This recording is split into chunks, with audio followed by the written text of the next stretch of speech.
Hey everyone, today we're going to talk about something that, let's be honest, affects pretty much all of us, our digital notes. We're going to get into how you can really take back control, make sure your ideas last a lifetime, and build a system that actually helps you think.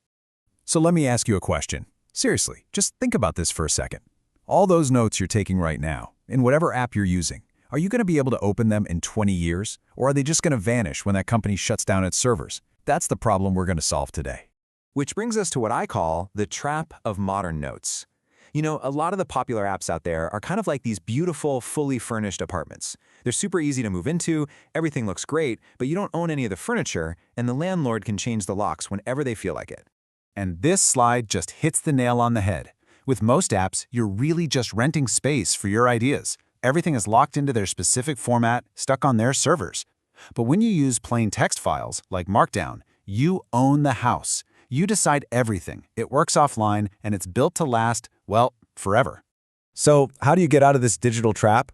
Well, the escape plan is this incredibly simple but powerful thing called Markdown. And this is the absolute foundation for truly owning your knowledge. So what even is it? It sounds technical, but it's not. Markdown is just plain text with a few super simple symbols for formatting.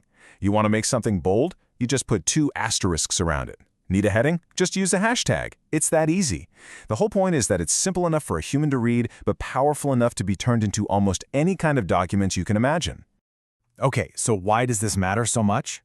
Well, the power this simplicity unlocks is just incredible. Because it's just text, your notes are completely future-proof. They're compatible with basically everything. They're perfect for working with AI. And the big one, you are free to use any application you want, now and forever. You are finally application independent. You're not locked in anymore. All right, so if Markdown is the rock-solid foundation, what do we build on top of it? Well, that's where a tool like Obsidian comes in. And this is so important. Obsidian is not another trap. It's a super powerful interface that works with your plain text files, but it never, ever locks them up. This is where the magic really happens. Obsidian turns those simple text files into this amazing, interconnected web of ideas. You can create links between your notes just by typing, and then, this is the cool part, you can actually see all those connections in this stunning graph view. It's like a map of your brain. And because all your files are on your computer, it's blazing fast, totally private, and you can customize it with a whole universe of plugins. And you want to know the best part? For your own personal use, this unbelievably powerful tool costs exactly nothing.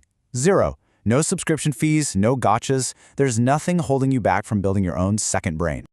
Okay, listen up. If you remember only one thing from this whole explainer, please make it this. We're about to clear up the single biggest point of confusion for pretty much everyone who starts with Obsidian, and you're going to see it's shockingly simple. That's it. That is the entire secret. When Obsidian says the word vault, all it means is a folder on your computer. That's it.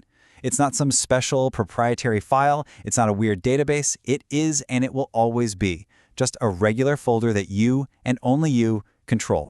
Now, when you first open up the app, you're going to see this big, friendly, purple Create button. It's so tempting, right? But listen to me.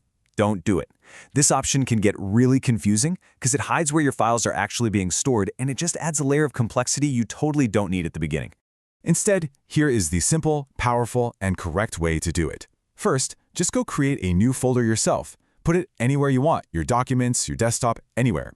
Then, in Obsidian, you click the much more boring gray button that says Open Folder as Vault. Point it to that folder you just made, and boom, you're done. You know exactly where your files are. You're in complete control. So now that we've cleared up that biggest hurdle, let's get into the final part, the right way to actually start building your own system for thinking without getting overwhelmed by all the possibilities. So this is the first crucial shift in thinking you have to make. Unlike, say, a word processor where you open one document at a time, Obsidian opens an entire folder. That's your vault. And the second it opens that folder, every single Markdown file inside it just instantly appears, right there in the sidebar, ready to go. And the best part is, you never have to leave the app to manage everything. You can create new notes, make new folders, rename things, delete things, drag and drop to organize. It's all right there in the sidebar. And if you're using something like Dropbox or iCloud to sync your files, any new notes from your phone or another computer will just pop up automatically. It's completely seamless.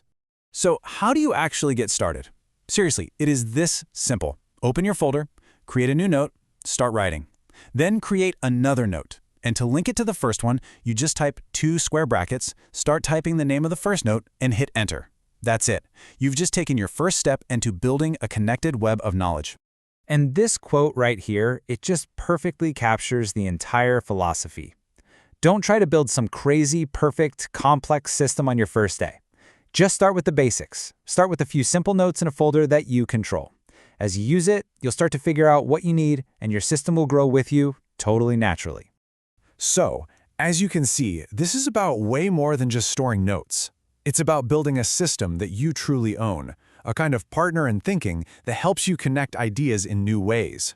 So, the only question left is, what are you going to build with it?